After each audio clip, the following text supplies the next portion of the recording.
If you enjoy this episode of the Workflows Photography Podcast, hit that subscribe or follow button on Apple Podcasts, Spotify, or whatever podcast player you are listening from. Yeah, we actually started dating after WPPI last year. So, yeah. It's what happens when everybody goes home and you're stuck with just one person who's left and you're like, let's go have dinner. And then almost a year later, you're dating. Workflows is a podcast about saving you time and money in your photography business. As a photographer and content creator who struggles with dyslexia, color blindness, introversion, and anxiety stemming from years of being bullied as a child, workflows have been my rock. I have workflows for every aspect of my life, and that's why I'm so happy to bring you Workflows, a podcast presented by Imagen. As a company dedicated to saving you time and money in your photography business, it makes sense to enhance and expand the conversation to all things workflows. Tune in and subscribe to hear stories, strategies, and tools that could be your rock. Hear from people just like you. Put the camera down for a little, connect the headphones, and get to work with Workflows. Get in on the conversation by joining the Imagen community today. Imagine the possibilities.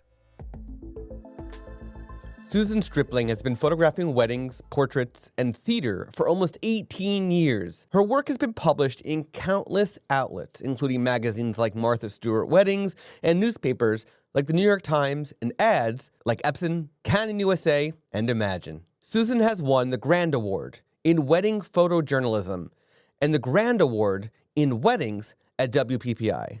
She also holds the prestigious Grand Master status at WPPI. She has been named one of the top 10 wedding photographers in the world by American Photo Magazine and is the original founder of The Wedding School, which brings real, honest education to wedding photographers worldwide. Susan happens to also be one of our talents here at Imagen, offering her editing style in a talent AI profile called Clean and Crisp.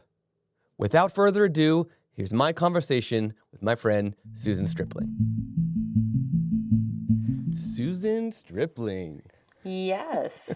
Hello. How are you? I am hanging in there, about one wedding away from getting a little bit of time off. So Nice. definitely doing pretty good. Nice. Oh, we're going to be talking about time off and stuff like that, I'm sure. I figured that was a good intro into time saving, all of that Yeah. good Imagen stuff. Yeah. So this is episode 15 of the podcast, but it's the first episode of season 2 of the podcast. That's So, exciting.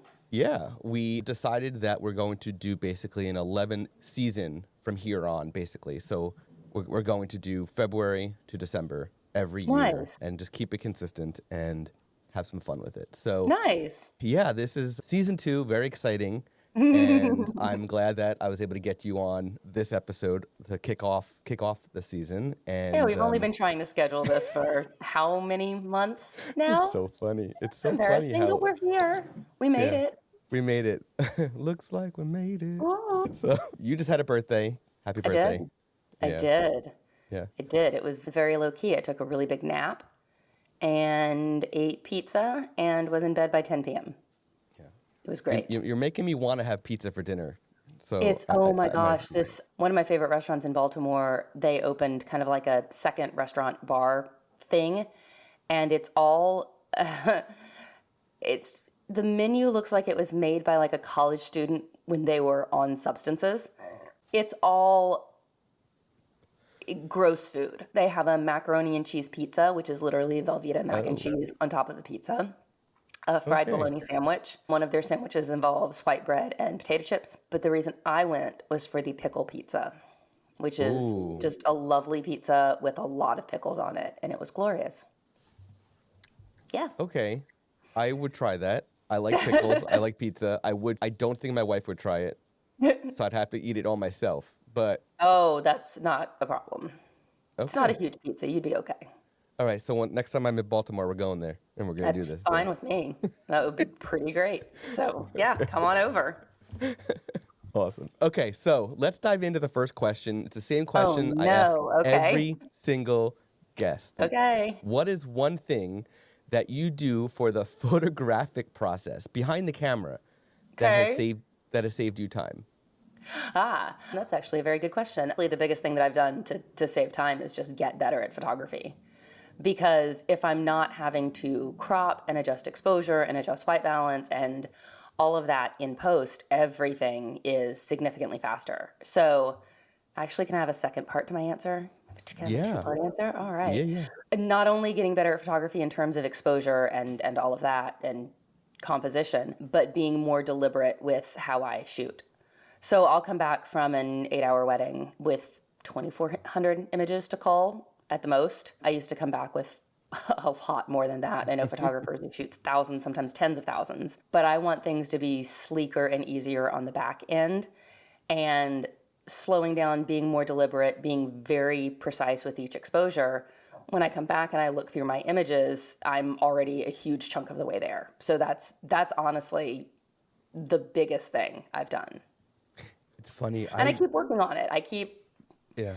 Every time I blow an exposure by a half stop or something like that, I'm like, oh, that's a second I could have taken an extra second and gotten that better. We'll get there. Well, Yeah. my goal is to come back from a wedding with almost no outtakes and everything being almost perfect. So maybe in like 20 years, I'll hit that goal. I don't know. It's a far off goal. So I think you might know this about me, but I train in karate. I study a form of Yes. karate called Goju-ryu. And I hurt my elbow last night, by the way. I'm Aw. kind of, yeah, it was a 2-hour fighting class, and I'm a Probably while I was beat up. eating pickle pizza and not working out at all. So yeah. Yeah. And we have like our slogan there is to strive for excellence. Like, you're never going to achieve perfect, but all you can do is keep working at it. So if it takes you 20 years and you're just keep working at it, that's all you can do is keep getting better. You Absolutely. don't want to go the opposite direction. You want to keep getting better. So Absolutely. yeah. And I specifically recall hearing you say something along what you just said at WPPI during your photo walk. Probably yes. Yeah. Probably said exactly that. So yeah, that's pretty good. You're very consistent with that answer. It's Oh, great. I hate wasting time on anything in my personal life, anything in business, and I'm thinking like, why did I leave this like this or do this like this? Now I've made a bigger problem for myself. I say this as my eyes cut sideways and I look at the dishes in the sink and should have put them in the washer last Never night. look But at the that's, sink. that's another, we're striving for excellence. We're not excellent yet. Yeah. Getting there. Never look at the sink. Never. No.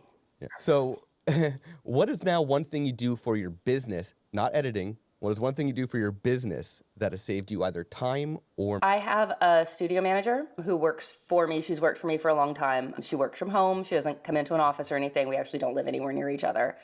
And not only does she do album design, she does everything that eats up minute bits of time for me. Because when you've been doing this for a long time and you've got clients that have kind of been... sometimes people will resurface after a handful of years. And when you've been doing this for 20 years, it's a lot of people that sometimes reach out for things.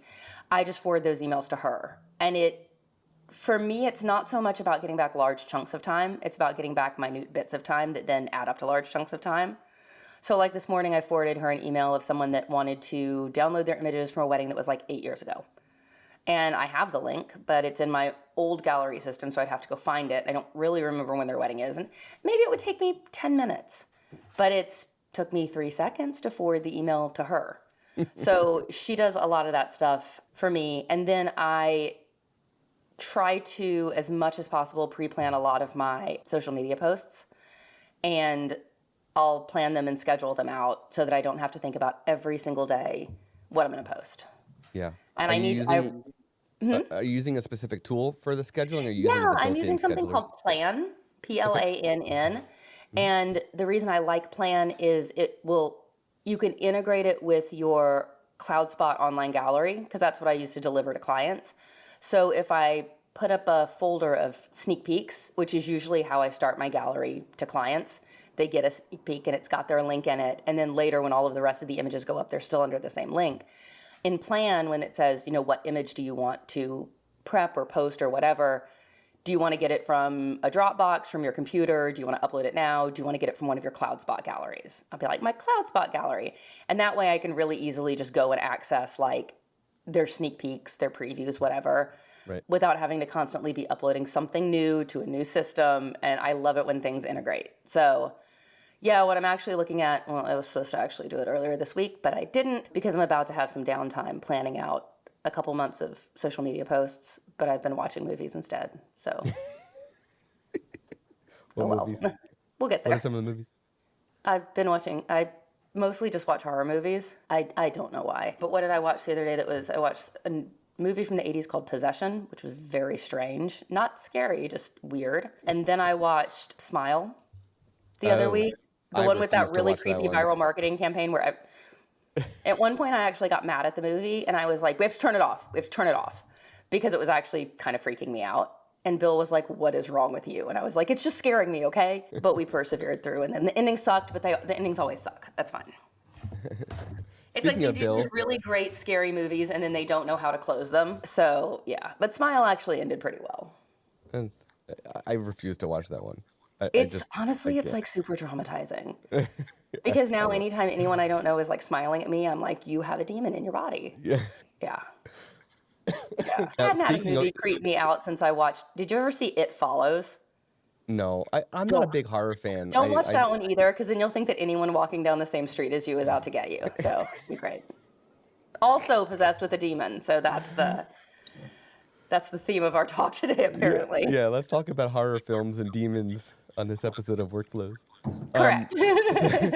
So speaking of Bill, how are things with Bill going? I love him. He's lovely. He just moved in here. Fun. I know. It was very exciting. Yes, he is absolutely lovely. And we also have a very similar philosophy about shooting, which is like get it all right in camera and yeah. shoot as minimally as possible. So it's really nice to kind of be with someone who's in the same, looks at work the same way you look at work. And he's just funny and lovely and talented and weird. I think weird is the most important part.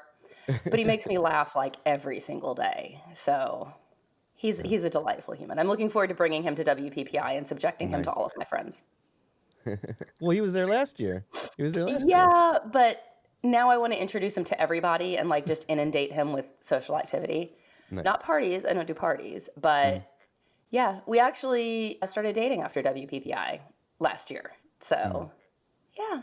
It's what happens when everybody goes home and you're stuck with just one person who's left and you're like, let's go have dinner. And then almost a year later, you're dating. Yeah. So, living together. Yes.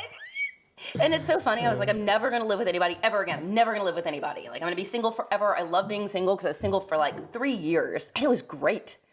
And then here this guy is, and he's great and lovely and changed my mind about all of this stuff. And I found myself saying, do you want to move in here? And I'm like, who am I? But my therapist tells me I'm fairly well adjusted. So, so it's a good thing. We still have the Christmas tree up because I don't want to take it down. But yeah, he is a delight and everyone should know him. I love the fact that he dedicates part of his business to charity. Yes. With the food. And he's gotten me doing that as well. That was one of the first things that even before because we've known each other on and off for years. Mm-hmm. And that was the very first time I went to his website. That was one of the things that I really liked. And he's really passionate about it. Every time anyone books him, a portion of the proceeds goes towards, there's a food bank in Easton, Pennsylvania. And I've gone along with him to buy stuff for it. And he was able to help them buy a new freezer, all of this great stuff. And then, I just kept saying, I've always wanted to do something like this, but I don't know what to do.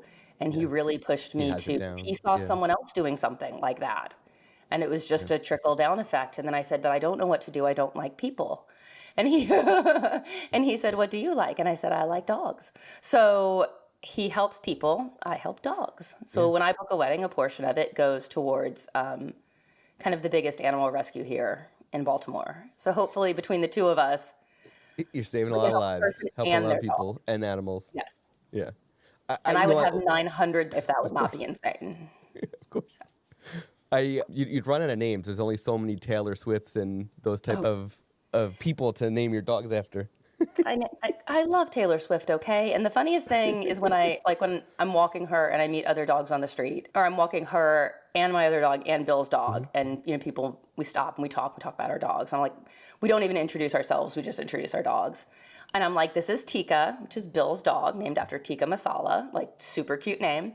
And this is my dog. This is Chloe, which is the name that she had when she came to us. She was a rescue.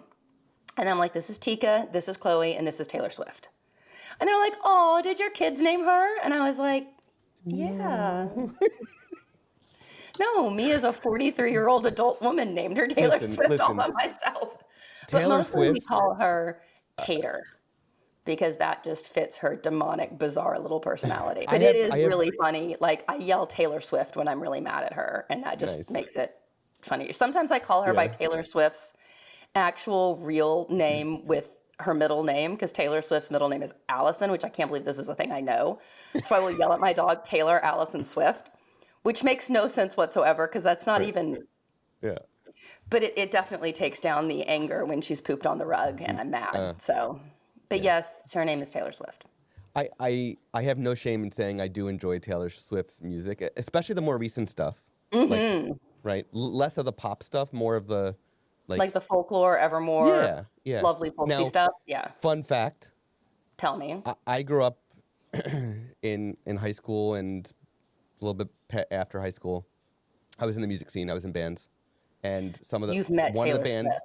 No, one of the bands. Okay. This is a weird connection. One of the bands that I was very friendly with, that one of the bandmates was actually in my high school with me, was in a band with Jack Antonoff, who's the producer. Oh, yeah. Oh, I know who that is. Yeah. So I've known Jack. I don't know him, like, we're not friends anymore. Like, I haven't seen him in years since, like, he was in Fun and Steel Train and all these bands. Do you have his cell phone number? No, I don't have his cell phone number. But listen, I'm working my way towards Taylor Swift, okay? but yeah, so there's that weird connection. I am connected to Taylor Swift. Sort of. There you go. It's one of those Kevin Bacon type things, you know? Oh my God. So, Jack Antonoff is like crazy talented. He is like one of the literally in like 900 bands, and you have to listen to the first band he was in. I'll have to send you some of the music. Please do. I would enjoy punk. that. It's like punk. Bill would love that. Bill.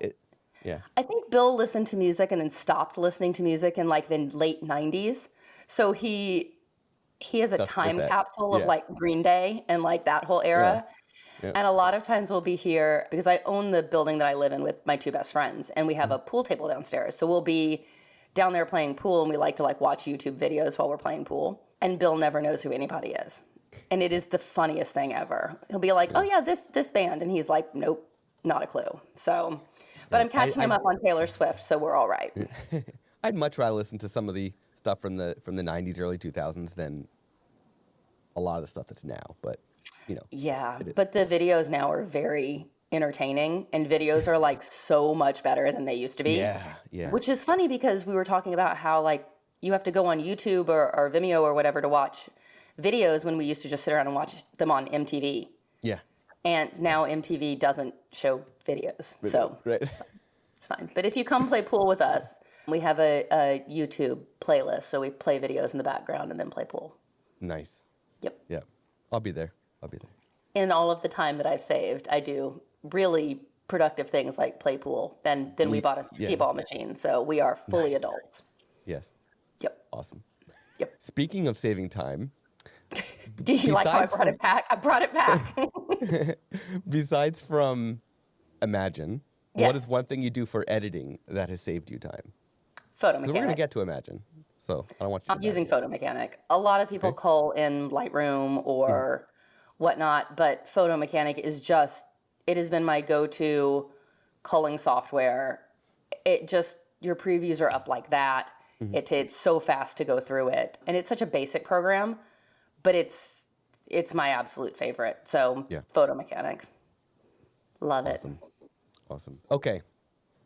One more question before I have a surprise question for you. Oh, God. Okay. What is one thing you do after a session that has increased business? After a session that has increased business, getting previews out really quickly. I used to think, I'd be like, what's the point of doing a sneak peek when I could just edit the wedding a little bit faster?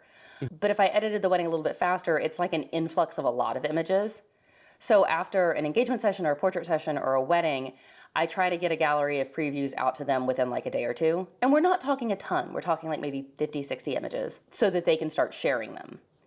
And that's actually been really big. And I send it to all of the vendors because I collect a list of vendors before the wedding day. And the previews go out to everybody. So I'm pretty much giving people social content right away when they're very, very excited. And I thought, God, this is like so much extra work on my part. It's not. And it's not going to work, whatever. It's going to be like a waste of time. And it actually isn't, because it's putting professional images in people's hands at the time that they're usually just posting cell phone images. Are you asking for them to credit you, like to mention you when they share it on Facebook or whatever? Or are you just letting them tag me.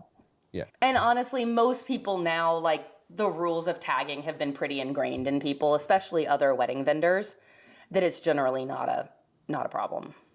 Are you walking your dog while listening to this episode? Take a moment and pull up Lightroom on your phone. Share a recent photo, edited in your style.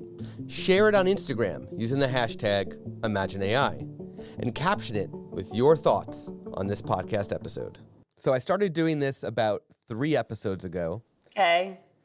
And I'm now doing it on live streams when we have guests as well. And it's fun, okay? Phenomenal. Great. Pick a color deck.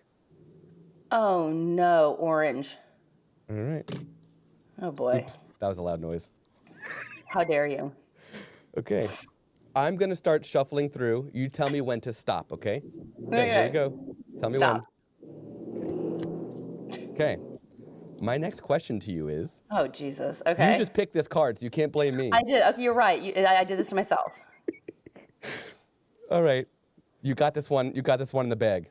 What does Okay. your typical Friday night look like? It's so freaking boring.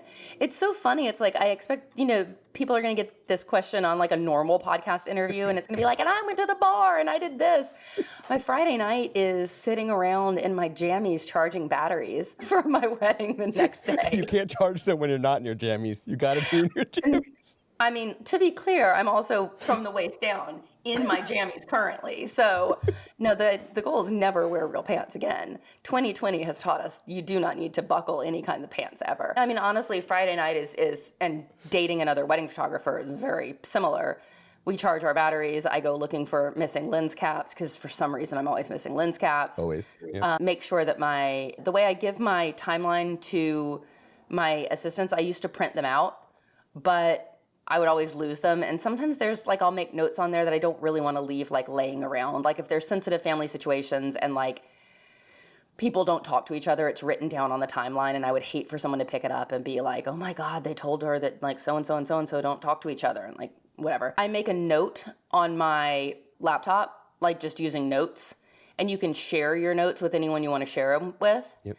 And so I'll share my note with my assistant. And one of the things on the note is the family formals, and we can actually check them off. So I'll go through my note. I'll make sure my note is correct. And then we usually watch Impractical Jokers and then fall asleep. Nice. But I can't believe I'm about to say this is the oldest thing I'm going to say. We've gotten really into Jeopardy lately. So. Okay. Yeah, but it comes it's on at educational. 7. So Jeopardy comes on at 7, so we can still be in bed on time. Yep. So yeah, my Friday nights are wild. They're just wild. But you know what? You get to chill out and relax because you That's true. have all this extra time thanks to things that we'll talk about. Hey, you brought it right back around again. Well done. Yeah. Okay, so before we get into that kind of topic, Okay. this is going to be a deep one that will probably make you want to think about for a little bit. But Oh no. take a look at your business from a 30,000-foot view down. Okay. Mm-hmm. Can you share an outline breakdown of your workflow from lead to delivery? Yes, All I right. can. So when a lead comes in, all of my leads come in through Tave, which is my studio management software. I generally don't like to call leads because I hate the phone. And also, for example, right now I'm trying to hire a dog trainer and everyone wants to talk on the phone first. I'm like, oh my God, I don't want to talk on the phone to everybody. I just want to tell you my dog is weird and have you come fix it. She's so weird. It's like, what's wrong with your dog? She's just weird. I don't know. She's strange. So I'll email the lead back. It includes a link to my pricing. A lot of times, and I close out my email with, let me know how you'd like to connect further. Whether you want to get on the phone, please don't say the phone, or Zoom, or more emails, just let me know. And it usually goes one of two ways. I never hear from them again, or they want to schedule something to chat further. Whether they want to do phone or Zoom, I don't really meet people in person much anymore because there's not a whole lot of a point. We're also used to meeting online now. Right. We'll have a meeting, talk through the process and everything. And a lot of times, if they do want to have a meeting, I've got about like a 75% close rate after a meeting because they've seen my prices. And if they want to talk, they either want to hire me or it's between like me and somebody else. So we talk, and then using Tave, send out a contract, and they can sign and pay right online because I don't think anything should hold up people from being able to book you. I don't think they should have to write a check, find a stamp, anything like that. Fax machine, any of the above. Okay, so then there is one of my clients said that their venue you could only send them paperwork by fax. And I'm like, okay, okay, sure. Why not? There's a reason why HelloFax exists, Correct. That's the reason. It's like, we do have a more modern version of faxing. It's called emails. Email. Just email it to you. But once a client is booked, in Tave, I have multiple emails that go out between booking and the wedding itself. And it's mostly just check-in emails because for every single client, if I want to check in every 6 weeks or so, and I have to put it on my calendar and remember to send the email, I just have it scheduled in Tave to go out, just check-ins. How are things going? Do you need any help with your timeline? Things like that. So it's touch points along the way. At about 6 weeks out, I send them a wedding day worksheet, which covers a lot of details of the day. And usually by this point, I know a lot of this information, like timelines and photo lists and things like that, but it helps me put it all in one place. And I get that. We usually do a final phone call just to make sure that everything that I've read in the worksheet is actually what they intended. And then from there, I create the note, send it to my assistant. I don't often work with second photographers, but I always work with an assistant. And if I do have a second photographer, they get the note also. Let's see, that brings us up to the wedding, which I go to and shoot. And then I come home, I download the same night as the wedding. This is all providing I get home before like 12:30 a.m. If it's after 12:30 a.m., we're doing this in the morning because I'm very tired. But I usually have a lot of adrenaline when I get home just from having worked all day and having loud music blasting in my ears for the last like 4 hours. So if at all possible, and about 95% of the time it is possible, I download and cull on the same night. And that's something that Charmy and I know you talked to Charmy, she and I both do this. Mm-hmm. If I wait at all to cull the wedding, it is slower. If I shoot another wedding after this wedding, and then I have to go back and cull this wedding, it takes twice as long. Plus, you've now like littered your memory of that wedding. So if I go home and I cull night of, and I've got like, here's the flower girl coming down the aisle, I will remember the first 2 shots she wasn't doing much of anything, and then the next 3 shots she was laughing. And it's just that little muscle memory from the day. I can cull a wedding no matter how long it was in less than an hour. So I'll throw everything in Lightroom. Usually while everything is being thrown into Lightroom, I'll go take a shower, something like that, and then come back and I'll start my Imagen upload the same night. Then after that, like this is if I only have 1 wedding on a weekend. If I have 2, I throw it up into Imagen and then go to the wedding the next day. Also, while everything is uploading, I start my backups just so that I have the raw files backed up on drives. Then the next day, I just go ahead and download everything from Imagen. I'm doing this in pajamas holding a cup of coffee. I just download everything, and then I set Lightroom to do my one-to-one previews so that I can go through it even faster. And a lot of times it'll be while drinking coffee the morning after a wedding. I'm skimming through everything in Lightroom. And I probably spend maybe an hour just kind of going through everything because like Imagen is amazing. Like we all know this, but it isn't completely in my brain because sometimes I'll shoot, like for example, if I've got a couple in front of a window, sometimes I want to blow it out. Sometimes I want to make it a silhouette. Right. And if my exposure is a little too much in the middle of that, Imagen's like, we're going to guess where you want to go with this one. Yeah. A lot of the times it's right. But sometimes I'm like, you know what? I actually want to fix this and go the other direction. Or Yeah, I'll it's not a throw a radial replacement filter. for you. It's not a replacement for you. It's still you still Correct. have your creative control over Correct. everything. Sometimes I'll throw a more of a vignette on something, or a radial filter, or, mask out the background or something like that. But at this point, it's just fun because my exposures and my color and everything are absolutely just spot on. And it's going through and adding some little artistic touches. Once that is all done, I go back to Imagen, I upload the final edits, and then I create a virtual copy of every single image in my Lightroom catalog and desaturate them so that I have a color version and a black and white version of every single image. And then I export them all out, start uploading them to CloudSpot, and while that's going on, I throw all of the final images back into Photo Mechanic and pick the ones that I want to put up for previews. And that's pretty much it.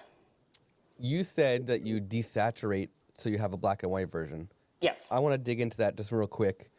Do you literally bring the saturation down, or do you convert it to black and white? I literally just bring the saturation down. Is there a reason why? Is there a reason why you do that versus the other? For some reason, it tends to look better. Okay. Interesting. I do not know why. I've tried different ways to do it, turning it black and white, running a preset on them, and literally just grabbing saturation, pulling it all the way down has given me the best looking conversion from color to black and white. So Why? Interesting. I don't know. I'm not saying it makes sense, and I'm not saying everyone should do it, but Yeah. it's for some reason the way that has given me the most consistent results. Yeah, that's interesting. Yeah, and everyone gets a color version and a black and white version of all of their images. So yeah. In Imagen, just for everybody listening, so Imagen when you create your profile, you can say if it's a black and white or a color, right? Mm-hmm. The way that we identify if it's a black and white image to, like if you make a black and white profile, it's going to ignore everything that's set to color. Mm-hmm. So if you're in color and you just desaturate, technically, according to Lightroom and what Imagen reads, it's a color photo, not a black and white. So it's still a color photo. Yep. Yes. So for listeners who are using Imagen, the desaturation method won't work as far as color versus black and white profiles. It has to actually be a black and white set image in Lightroom for Imagen. But anyway, I just want to make sure that I just find that interesting. It's proof that there's so many ways to do the same thing. There's no wrong way. It's just you got to find what works best for you, and you found what works best for you. And sometimes it's a little weird. Like everybody's got something in their workflow that if you told your workflow to somebody else, they'd be like, okay. Yeah. But I've tried a bunch of different things, and simply a virtual copy and taking the saturation down looks best. It's cool. Who knows? Hey. There you go.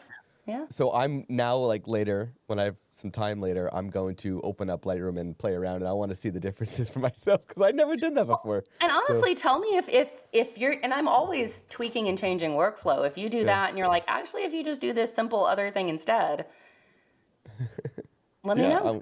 I'm gonna play. Yeah, you gave me something to play with, so that's fun. Why not? Sure. Yeah. So my next question to you. Oh, and thank you for sharing so much detail. That was fantastic. Hey.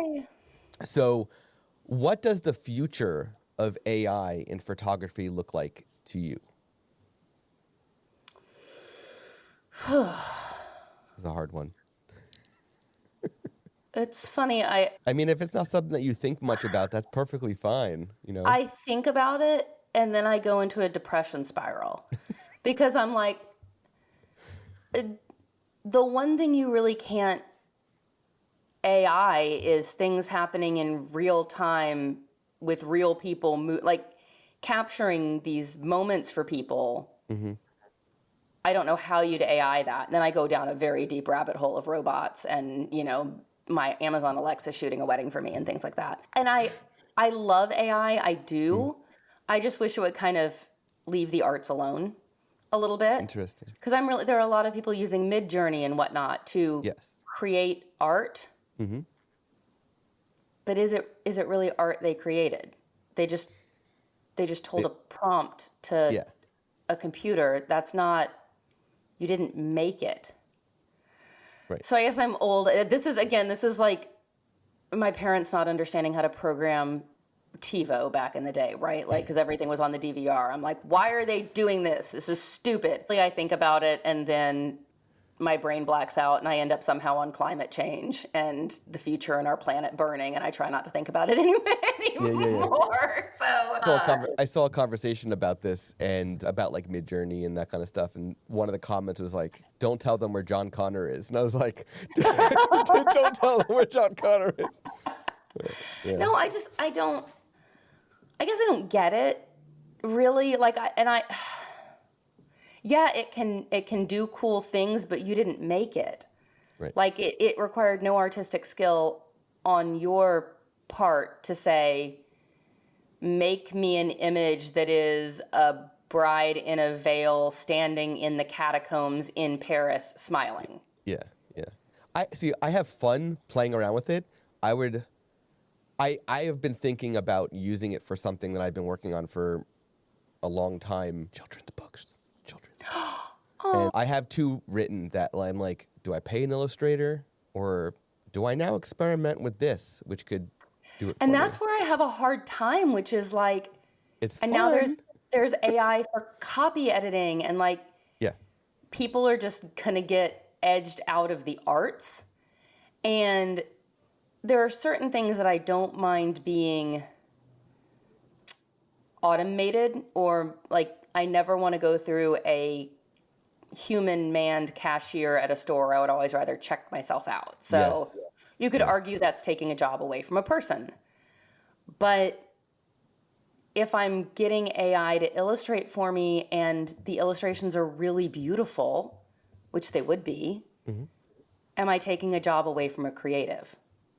And that's where, as a creative, I start to just feel weird about it. Yes. Yeah, there's that fine line of like, is it good, is it bad, is it going to hurt people's lives? Or at the same time, like, sometimes it's just about something being fun. That's it. Like Exactly. a toy. Exactly. 100%. I realized I took it to like a deep, dark place, but No, it's okay. It's okay. somehow we ended up on like polar ice caps melting and like and climate change, and why is it 65 degrees outside today? It's winter, but it's fine. It's a new, interesting tool that I don't know how I feel about it yet, and I don't know what I always worry about the future of my job being taken away, but then I also realize that like there are people out there still painting oil paintings of humans that people are hanging over their fireplaces, and they're actually doing them. They're not doing them through Photoshop or anything like that. So I think the thing about it, just the future of AI just kind of makes me tired, because it's going to mean I'm just going to keep having to adapt and work even harder to stay relevant and keep getting work. And that's something that I know a lot of my friends who've been in the business like over 10 years, like, the constant hustle is a little much. So for those listening, if you're interested in this topic, in December 2022, I can't believe it's 2023 already. Like, December 2022. What year is it? I told you, I forgot how old I was this morning, so it's fine. Time is a construct. Yeah.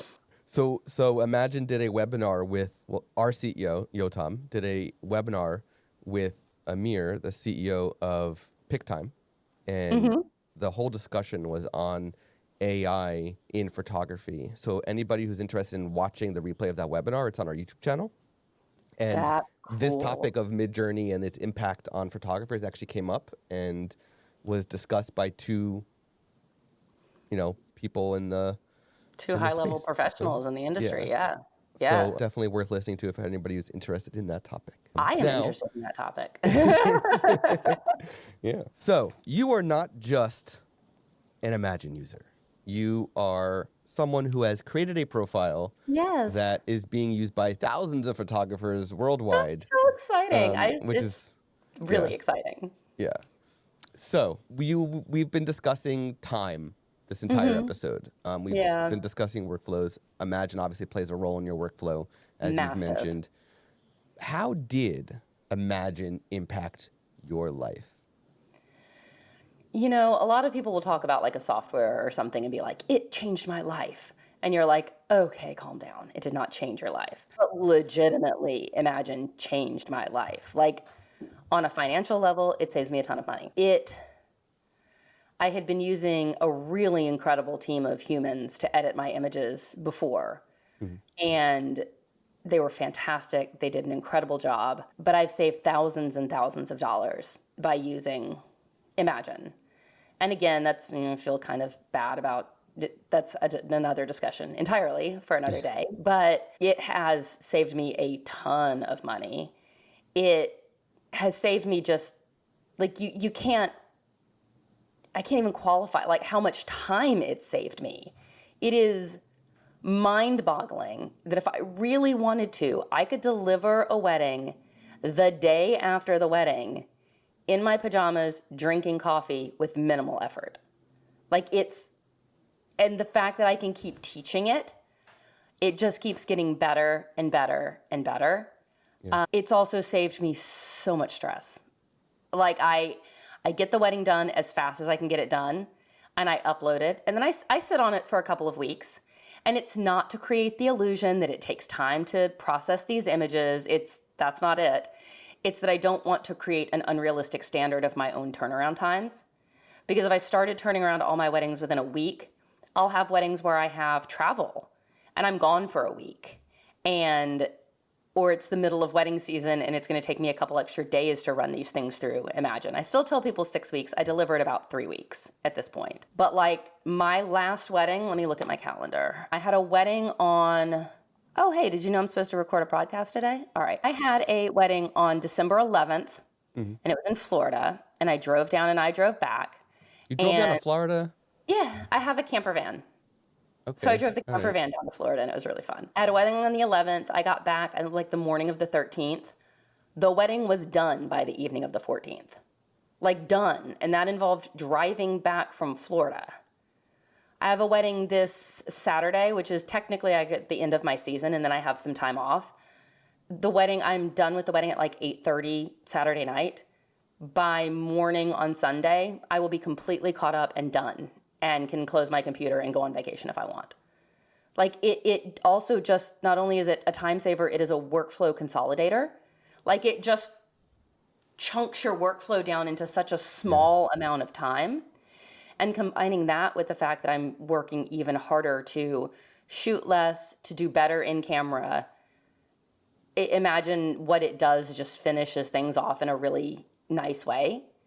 And it, like, the amount of spare time I have is almost embarrassing at this point. And I love it.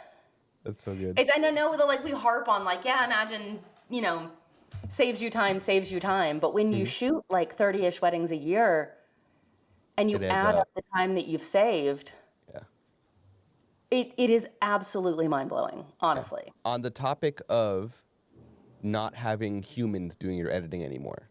Yes. Something that's been coming up a lot recently for wedding photographers that are in the same boat as you, that are doing still a lot of weddings every year.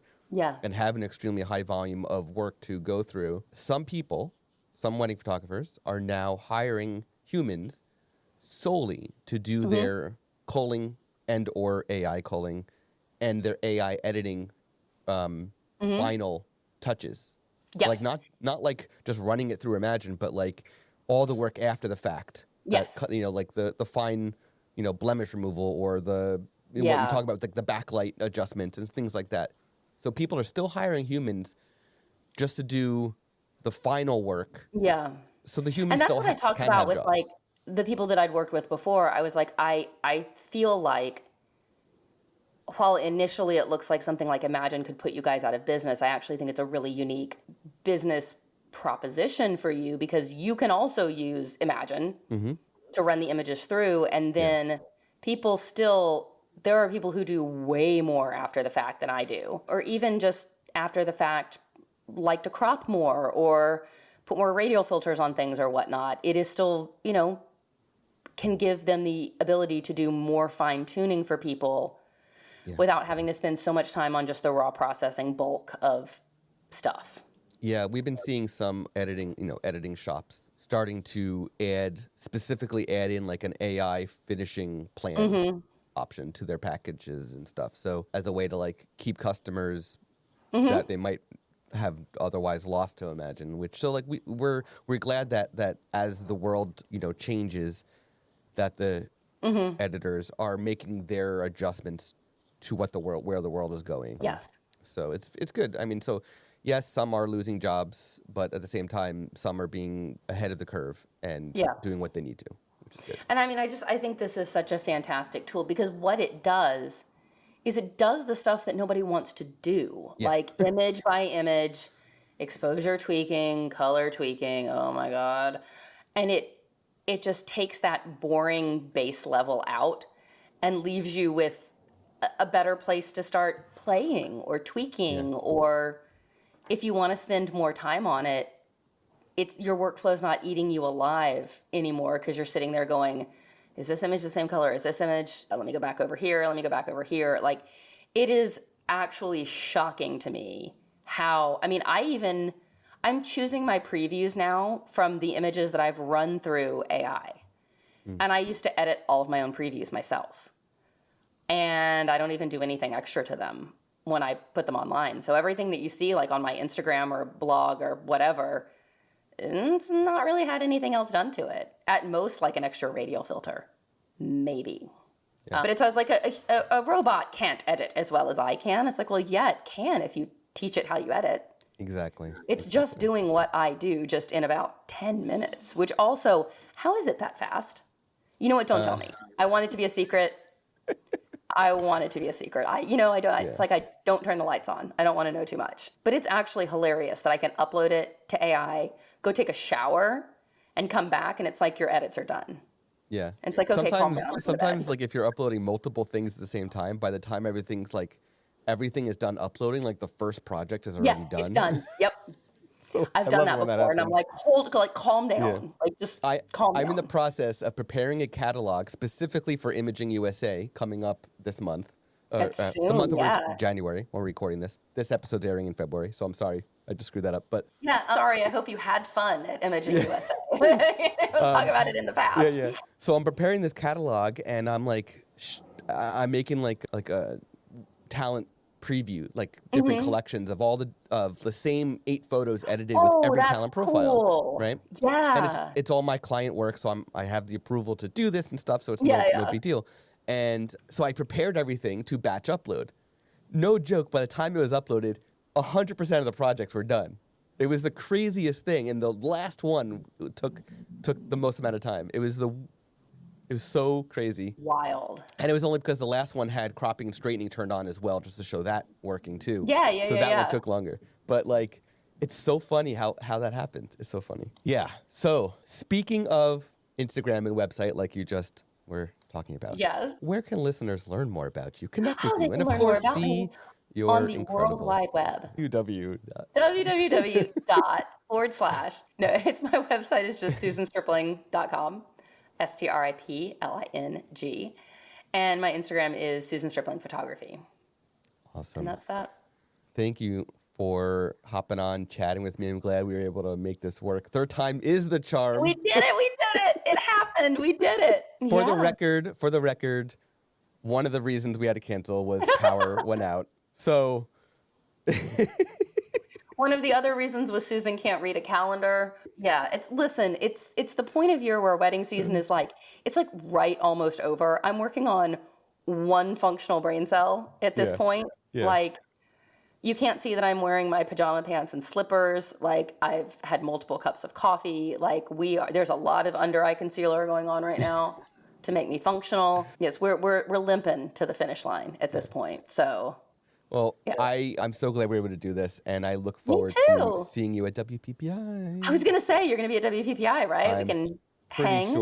Pretty sure I'll be at WPPI. I'd be pretty shocked if they didn't bring you along. So yeah, I'm pretty sure I'll be there. Maybe we'll do something fun. I'm going to be busy as a whole bunch of curse words. That is for sure. No, it's going to be fun, and I'm looking forward to going. There's a lot of people I haven't seen in a while, so yeah.